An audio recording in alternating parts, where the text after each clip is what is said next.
রাসুহারি, বিভূতিভূষণ বন্দ্যোপাধ্যায়। সেবার আষাঢ় মাসে আমাদের বাড়ি একজন লোক এসে জুটল। গরিব লোক, খেতে পায় না। তার নাম রাসুহারি। আমরা তাকে 7 টাকা মাইনে মাসে ঠিক করে বাড়ির চাকর হিসেবে রেখে দিলাম। প্রধানত সে গরু বাছুর দেখাশোনা করত, ঘাস কেটে আনত নদীর চর থেকে, সানি মেখে দিত খোল জল দিয়ে। বাবা মারা গিয়েছিলেন আমাদের অল্প বয়সে। 3 ভাইয়ের মধ্যে আমি বড়। লেখাপড়া আমার গ্রাম্য পাঠশালা পর্যন্ত। ছোট ভাই দুটি ডান্ডাগুলি খেলে বেড়াতো। এখন চাষের কাজে আমাকে সাহায্য করে। রাসু বছর খানেক কাজ করার পরে একদিন রাত্রে আমাদের বড় বলদ জোড়া নিয়ে অন্তর্ধান হলো। আমাদের চক্ষু স্থির। তখনকার সস্তার দিনেও সে গরু জোড়ার দাম 200 টাকা। আমার ছোট ভাই সত্যচরণের ডাকনাম নেন্টু, বড় সাধের বলদ। সে ভালো গাড়ি চালাতে পারত বলে শখ করে জন্তিপুরের গোহাটা থেকে ওই গরু জোড়া কিনে এনেছিল। ভোরবেলা ওঠেন সকলের আগে। সেদিন উঠে চণ্ডী মণ্ডপে গিয়ে দেখেন রাসু নেই। যে কম্বলখানা গায়ে দিয়ে শুতো সেখানাও নেই। গোয়ালে দেখেন বলদ জোড়াও নেই। আমাকে উঠিয়ে বললেন, হ্যাঁ রে নীলে, রাসু গেল কোথায় জানিস? আমার তখন বিয়ে হয়নি। সত্য আর আমি এক ঘরে শুই। আমি উঠে চোখ মুছতে মুছতে বললাম, তা কি জানি, মাঠের দিকে গেল না তো? এত ভোরে সে কোনোদিন মাঠে যায় না, আজ গেল কেন? বড় গরু জোড়াও তো দেখছি নে। গরুকে কি মাঠে খাওয়াতে নিয়ে গেল? এত সকালে আর এই শীতে কখনো তো যায় না। তাই তো, দাঁড়াও উঠি আগে। বহু খোঁজাখুঁজি হলো সারাদিন ধরে। রাসুহারি না পাত্তা। নির্ঘাত ভেগেছে গরু জোড়া নিয়ে। অমন গরু জোড়া! সত্য তো পাগলের মতো হয়ে গেল। ওর গায়ে খুব জোর, খুব সাহসী আর তেজি ছোকরা। বললে, দাদা চলো, ওর বাড়ি সেই বেলডাঙ্গা যাব। কে যাবে? তুমি আর আমি। জানিস ওর বাড়ির ঠিকানা? বেলডাঙ্গা থানা, মাঠ বেনাদহ গ্রাম। ও 2 বার চিঠি পাঠিয়েছে ওই ঠিকানায়। ডাকঘর ওই বেলডাঙ্গা, জেলা মুর্শিদাবাদ। বাবা, সে কদূর এখান থেকে? ও থাকবে। সত্য কিছুতেই শুনল না। তার পীড়াপিড়িতে 2 ভাই পুঁটুলি নিয়ে বাড়ি থেকে বেরুলাম, 32 টাকা সঙ্গে নিয়ে। সোজা গিয়ে বেলডাঙ্গা স্টেশনে ট্রেন থেকে নামলাম। জিজ্ঞেস করে জানা গেল মাঠ বেনাদহ এখান থেকে 3 মাইলের মধ্যে।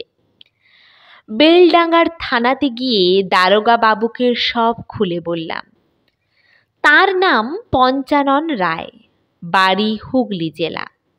আমাদের মুখে সব শুনে তার দয়া হলো। আমাদের বললেন সেখানে কিছুদিন থাকতে, অন্তত 1 সপ্তাহ।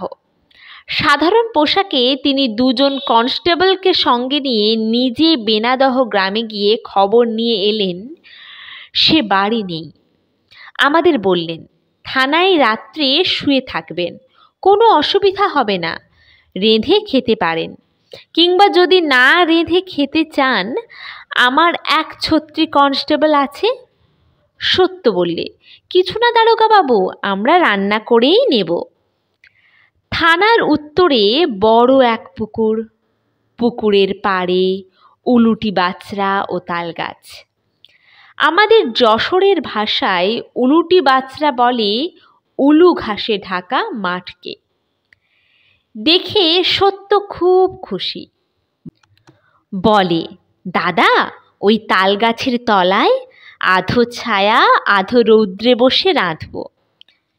দিন কয়েক সেখানে থাকা হলো। বেনাদহ গিয়ে রাসুহাড়ির সন্ধান সব সময় নেওয়া হচ্ছে। কখনো রাত দুপুরে, কখনো দিন দুপুরে, কখনো খুব ভোরবেলায়। গাঁয়ের লোকে বলে সে যশোর জেলায় ব্রাহ্মণদের বাড়ি চাকরি করে, এখানে থাকে না তো। আজ 1 বছরের মধ্যে তাকে গাঁয়ে দেখা যায়নি। সুতরাং 7 দিন পরে আমরা রাসুহাড়িকে অপ্রকট অবস্থায় রেখেই বেলডাঙ্গা থেকে রওনা হলাম বাড়ির দিকে। সত্য বললে, দাদা, পয়সা নেই হাতে, তাছাড়া রাস্তা দেখে যেতে হবে। যদি এমন হয় পথ দিয়ে গরু তাড়িয়ে বাড়ির দিকে আসছে, চলো হেঁটে বাড়ি ফিরি। সে কি রে, এখান থেকে যশোর জেলা, পথটি যে সোজা নয়, পারবি হাঁটতে? গরু জোড়া ফেরত পাওয়ার জন্যে সব করতে পারি দাদা। আমার গাড়ি চালানো একদম বন্ধ হয়ে গেল ওই গরু জোড়ার অভাবে। অতএব নামলাম 2 ভাই পথে। বেলডাঙ্গার বাজার থেকে চাল ডাল কিনে নিই, হাঁড়ি সরা কিনে বোঁচকায় বেঁধে নিলাম। প্রথম দিন রাস্তার ধারে এক আমতলায় রান্না করে খেলাম। বেশ লাগে কিন্তু এভাবে পথ চলতে। ঘর থেকে কখনো বেরোইনি, এত দূরেও জীবনে কখনো আসিনি। রাসুহাড়ির দৌলতে অনেক দেশ দেখলাম। সত্য বললে, দাদা, হাঁড়ি ফেলে দিয়ে কাজ নেই, বড্ড দাম হাঁড়ির। ধুয়ে নিয়ে আসি পুকুর থেকে, বোঁচকায় বেঁধে নিই, নইলে কত পয়সা লেগে যাবে রোজ হাঁড়ি কিনতে। সন্ধ্যার আগে আশ্রয় নেবার জন্যে একটাকে গ্রামে ঢুকে সামনের একটা বাড়িতে গিয়ে দাঁড়ালাম। বাড়ির লোকেরা খুঁটের আগুন পোয়াচ্ছে উঠোনে। আমাদের কথা শুনে বললে, এখানে জায়গা হবে না, আমাদের তাই থাকবার জায়গা নেই। এগিয়ে গিয়ে গাঁয়ের মধ্যে দেখা গে। কিছু দূর গিয়ে আর একটি বাড়ি পেলাম রাস্তার বাঁ ধারে। বাড়ির সামনে গোয়াল ঘর। প্রথম শীতে লাউ গাছে মাচা ভরা লাউ ঝুলছে। মেটে ঘর 2-3 খানা। উঠোনের পেছন দিকে এক ঝড় তলদা বাঁশ। বুড়ো মতো একটা লোক তামাক খাচ্ছিল দাওয়ায় বসে। আমাদের দেখে বললে, কে তোমরা? আমি বললাম, পথ চলতি লোক। এখানে কি মনে করে? একটু থাকবার জায়গা দাও কর্তা, অনেক দূর থেকে আসছি, বড় কষ্ট হয়েছে। তোমরা? আমরা ব্রাহ্মণ। গিয়েছিলে কোথায়? তখন সব কথা খুলে ওকে বললাম। রাসুহাড়ির আনুপূর্বিক ঘটনা। লোকটা নির্বিকারভাবে তামাক টানতে টানতে সব শুনলে। আমাদের কথা শেষ হয়ে গেলে হুঁকোয় শেষ টান দিয়ে পিচ করে থুতু ফেলে শান্ত ও ধীরভাবে বললে, এখানে থাকার অসুবিধে, আগে দেখো। এই দাওয়াটায় না হয়ে শুয়ে থাকবো এই শীতে? এখানে সুবিধে হবে না। সত্য বললে, এগিয়ে চলো দাদা, এখানে দরকার নেই। কিছু দূর গিয়ে আমরা একটা বাড়ির পেছন দিকটাতে পৌঁছালাম। বাড়ির মধ্যে মুড়ি ভাজার গন্ধ বেরুচ্ছে এবং খোলা হাঁড়িতে মুড়ি ভাজার চড়বড় শব্দ হচ্ছে। আমরা ঘুরে গিয়ে বাড়ির উঠোনে ঢুকলাম। একটা কালো মতো বেঁটে লোক বাড়ি থেকে বেরিয়ে এলো। আমাদের দিকে কটমট করে চেয়ে বললে, কে তোমরা? কি চাই? আমরা বিদেশি পথিক, বেলডাঙ্গা থেকে আসছি। একটু থাকবার জায়গা হবে রাত্রিরে? কি জাত তোমরা? ব্রাহ্মণ। আমাদের সঙ্গে চাল ডাল আছে, নিজেরা রেঁধে খাবো। লোকটা যেন একটু নরম হয়ে বললে, দাঁড়াও, জিজ্ঞেস করে আসি। বাড়ির মধ্যে থেকে এবার বেরিয়ে এলো একটি মেয়ে মানুষ, কালো, ঢ্যাঙ্গা, হাতে কুঁচি কাঠি। ইনি মুড়ি ভাজছিলেন। তাহলে আমাদের দিকে চেয়ে বললে, কে গা তোমরা? আমরা ব্রাহ্মণ, একটু থাকবার জায়গা চাই। এখানে জায়গা হবে না, আগে দেখো। আগে কোথায় দেখবো? ওমা, তোমরা জানো না নাকি আগে কত লোক আছে? দেখো গে, যাও। আমরা নতুন লোক, কি করে জানবো লোক আছে কিনা? সামনে এগিয়ে দেখো না। জায়গা একটু হবে না? আমরা নিজেরা রেঁধে খেতাম। বারবার বলছি হবে না। তুমি বাপু কিরকম লোক? বলেই মেয়ে মানুষটি আমাদের দিকে পিছন ফিরে এক পাশ ঘুরে চলে গেল বিরক্তভাবে। সত্য বললে, দাদা, উপায়? কেউ তো জায়গা দেয় না দেখছি। রাত বেশ হলো, চলো দেখি এগিয়ে। আমাদের কি চোর ডাকাত ভাবছে নাকি? কি করে বলবো, চলো দেখি এগিয়ে। এবার একটা পাকা দালান বাড়ির বাইরের রোয়াকে আমরা ক্লান্তভাবে এসে বসে পড়লাম বোঁচকা নামিয়ে। অনেকক্ষণ পরে একজন লোক বাড়ি থেকে বের হয়ে কোথায় যাচ্ছিল লণ্ঠন হাতে। আমাদের দেখে বিস্ময়ের ভাবে বললে, কে তোমরা? আমি বললাম, একটুখানি শুয়ে থাকবার জায়গা দেবেন রাত্রিরে? আমরা ব্রাহ্মণ, বাড়ি যশোর জেলা, বেলডাঙ্গা থেকে আসছি। হেঁটে আসছো? হ্যাঁ। তা থাকো শুয়ে। ব্যাস, এই পর্যন্ত। বললে না উঠে বৈঠকখানার মধ্যে গিয়ে শো, কিংবা তোমরা খাবে কি? কিছু না। সেই যে গেল, আর তাকে দেখলামও না। আর কোনো খোঁজ খবরও নিলে না আমাদের। সেই শীতের রাত্রে খোলা রোয়াকে কাপড় পেতে দুই ভাই শুয়ে রইলাম। কি করি?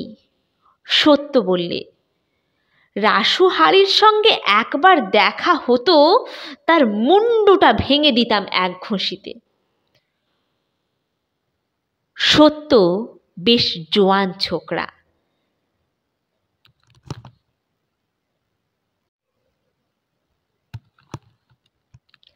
খেতেও পারত অসম্ভব।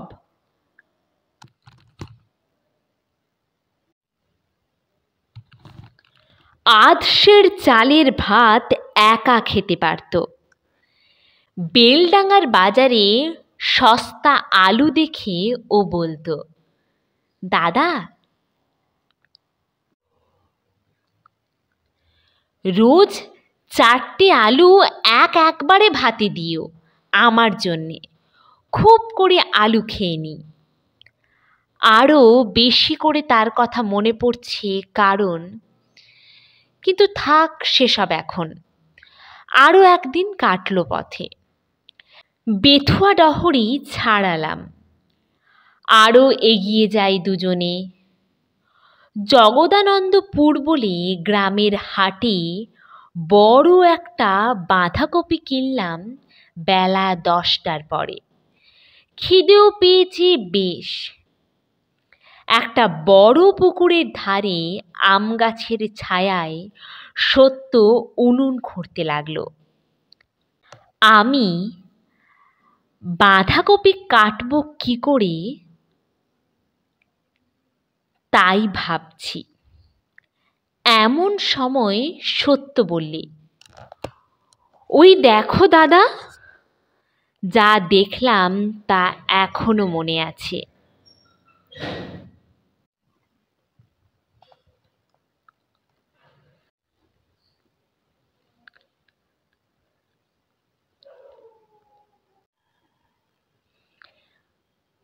আজ এই 14-15 বছর পরেও একটি সুন্দরী বউ গামছা কাঁধে নিয়ে আমাদের দিকে আস্তে আস্তে পথের অদূরে দাঁড়িয়ে রয়েছেন থমকে। আমরা রান্না করতে বসেছি পথের ধারেই। এই পথটা নিশ্চয়ই পুকুর ঘাটে যাওয়ার পথ।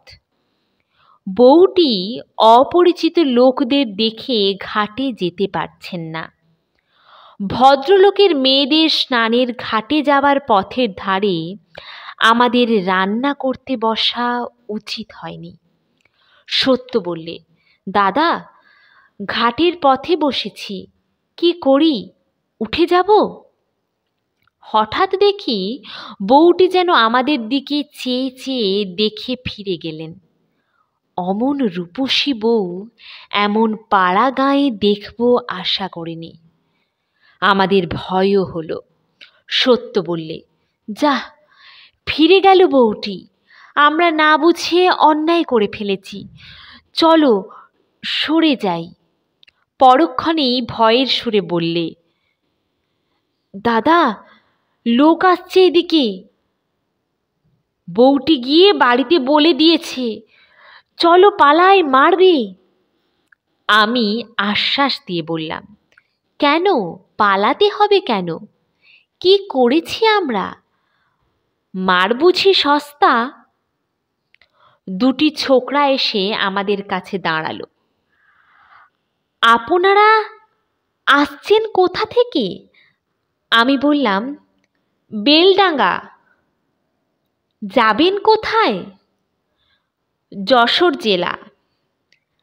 আপনারা ব্রাহ্মণ? আজ্ঞে হ্যাঁ। কিছু মনে করবেন না, আমাদের খুড়িমা। আমরা ভাবছি এই রে, এইবার আসল কথা বলবে। এসেছিলেন ঘাটে নাইতে। তিনি ফিরে গিয়ে বললেন, দুটি ব্রাহ্মণের ছেলে আমাদের বাড়ির সামনে উনুন খুঁড়ে রেঁধে খেতে যাচ্ছে এই দুপুরবেলা।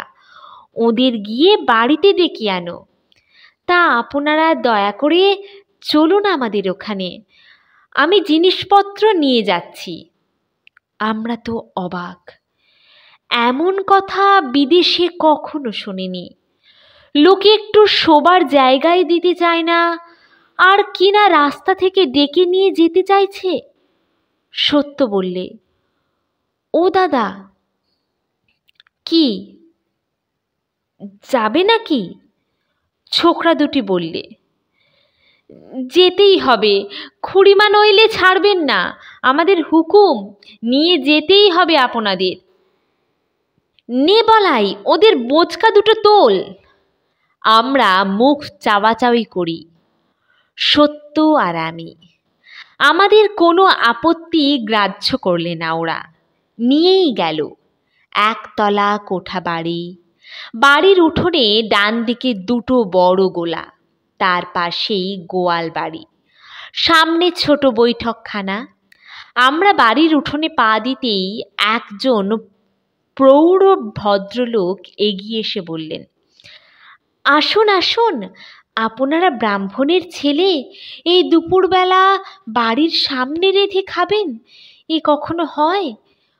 বড় বৌমা দেখে এসে বললেন, ওদের নিয়ে এসো বাড়িতে। আসুন, বসুন। আমরা তত লেখাপড়া জানিনি, চাষবাস করে খাই।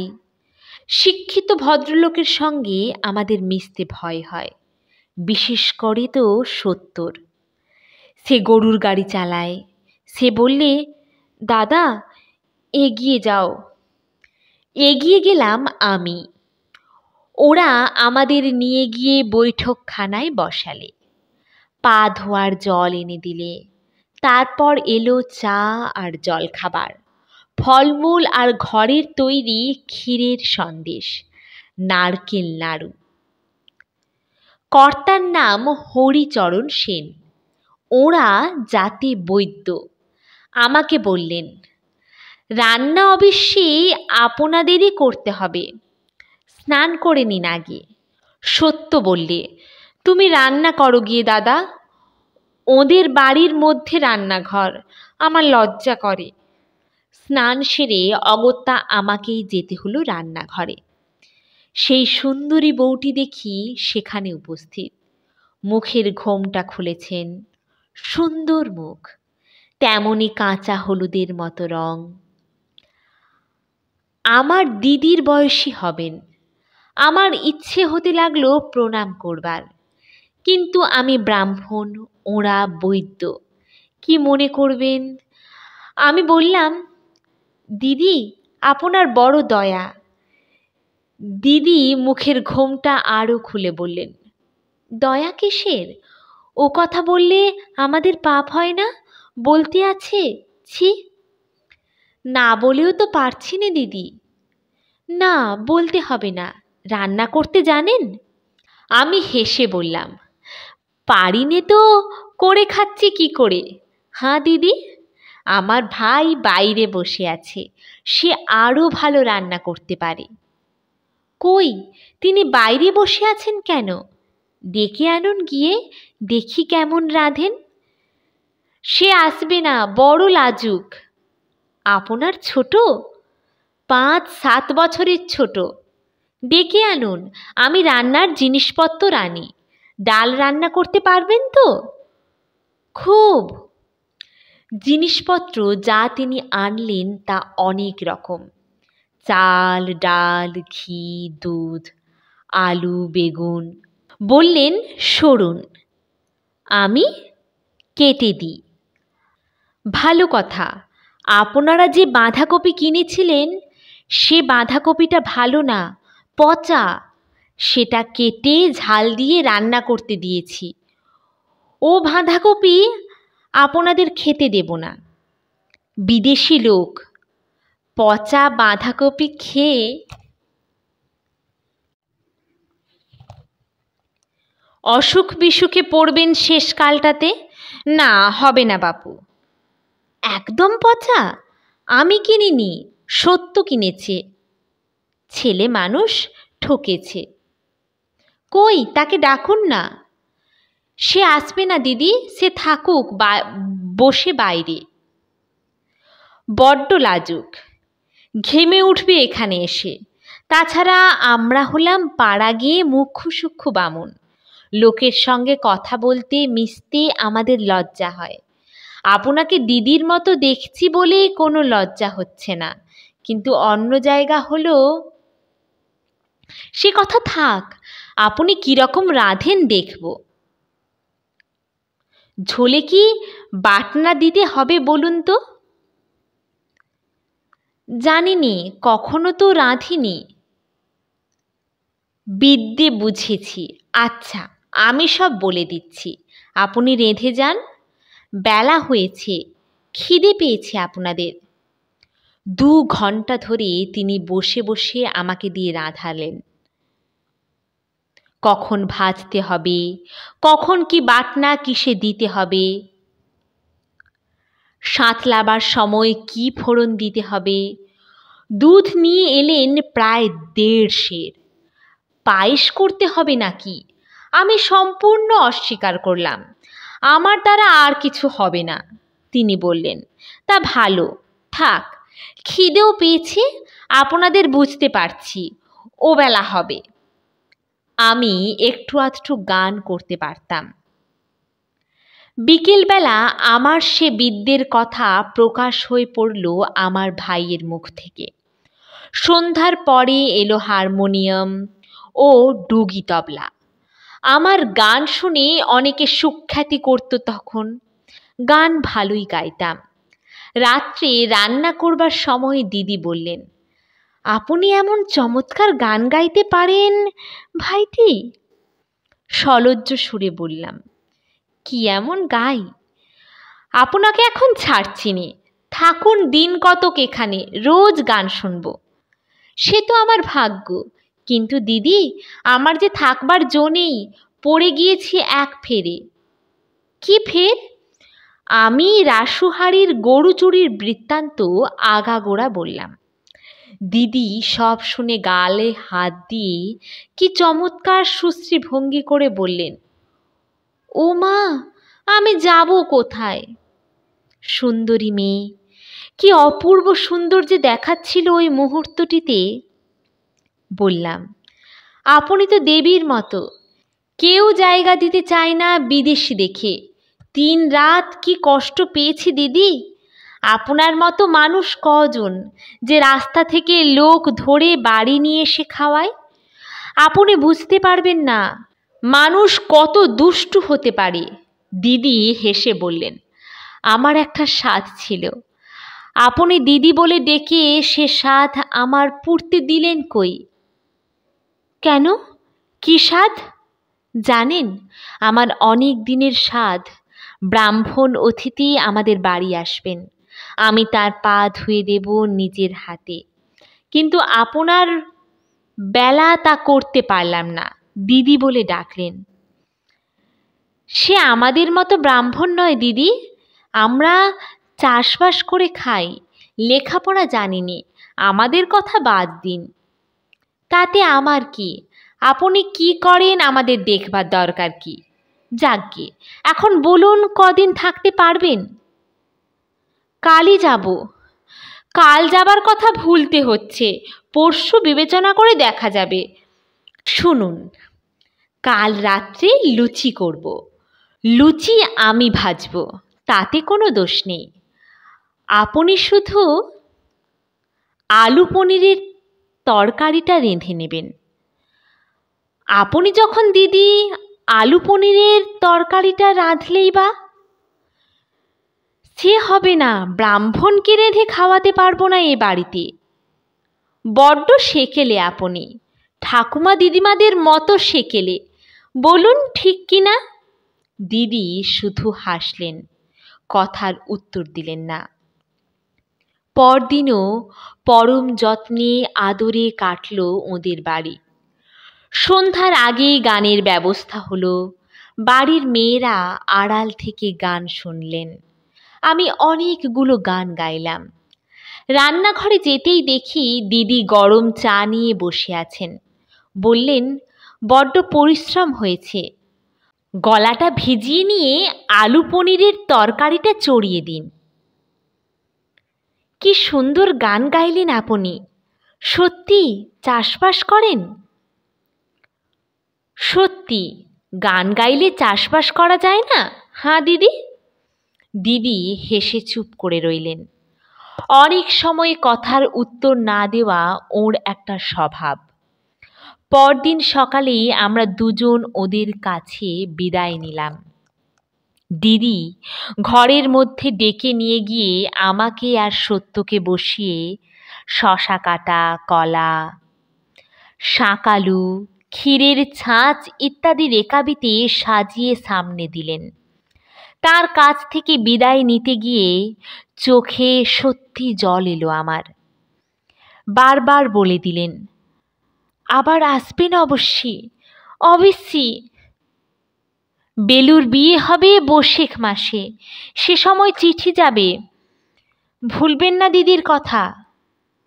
আসবার সময় কর্তাকে বললাম, দিদির মতো মানুষ দেখিনি কর্তামশাই। বৃদ্ধ বললেন, বড় বৌমা তো এ বাড়ির লক্ষ্মী, ওর থেকেই সংসারের উন্নতি। উনি আসার পর থেকে সংসার যেন উথলে পড়ল। আর মার আমার কি দয়ায় পাড়ার কেউ অভুক্ত থাকবে না, সব খবর নিজে নেবেন। 2-3টি স্কুলের ছেলেকে মাইনে দিচ্ছেন এই পাড়ার, যে এসে ধরবে না বলতে জানেন না। মা আমার স্বয়ং লক্ষ্মী, রূপে গুণে লক্ষ্মী। ভুলিনি তার কথা। আজ 14 বছর হয়ে গেল, এখনো মনে জল জল করছে সে মূর্তি।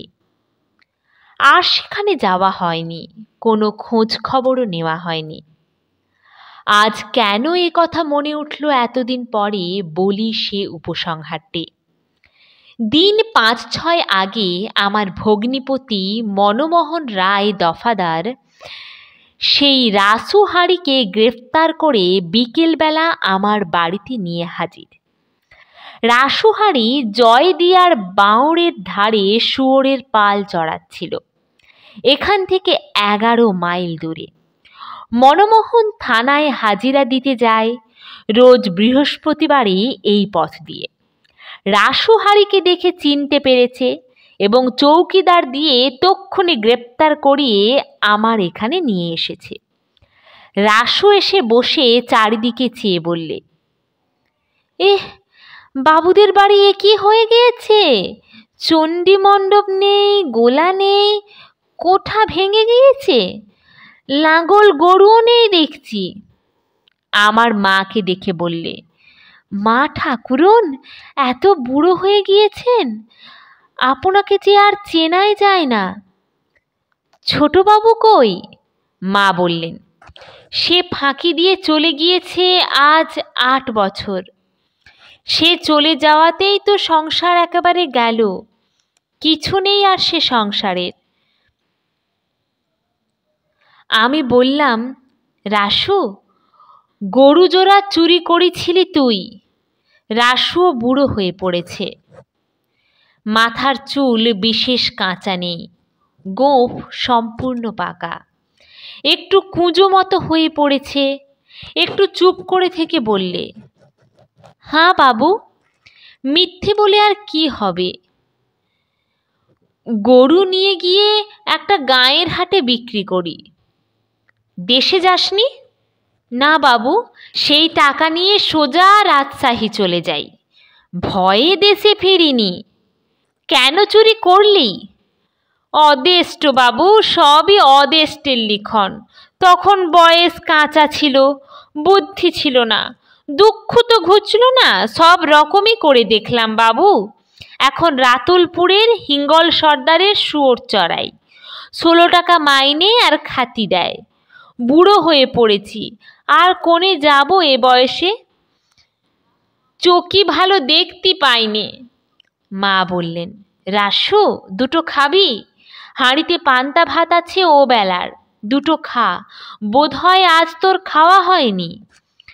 জগদানন্দপুরের সেই দিদির কথা অনেক দিন পরে আবার মনে এলো। ভুলেই গিয়েছিলাম বটে। এখন মায়ের ওই কথায় জগদানন্দপুরের দিদির সেই দেবীর মতো মূর্তিখানা চোখের সামনে ভেসে উঠল। ভুলিনি দেখলাম, এতটুকু ভুলিনি, বাইরে ভুলেছিলাম মাত্র। কি জানি এতদিন পরে বেঁচে আছেন কিনা। মনমোহনকে বললাম, ভায়া, আর 14 বছর পরে ওকে গ্রেপ্তার করে কি করবে? ছেড়ে দাও ওকে। এখন ও যেমন গরিব, আমিও তেমনই গরিব। ওকে জেলে দিয়ে আমার কি আর দুঃখ ঘুচবে? রাসুহারি কেঁদে আমার পা দুটো জড়িয়ে ধরল। মা চোখ মুছতে মুছতে বললেন, আয় বাবা রাসু, ভাত দিগে, রান্নাঘরের উঠোনে চল, তোমারও অদেষ্ট, আমাদেরও অদেষ্ট। চলো বাবা।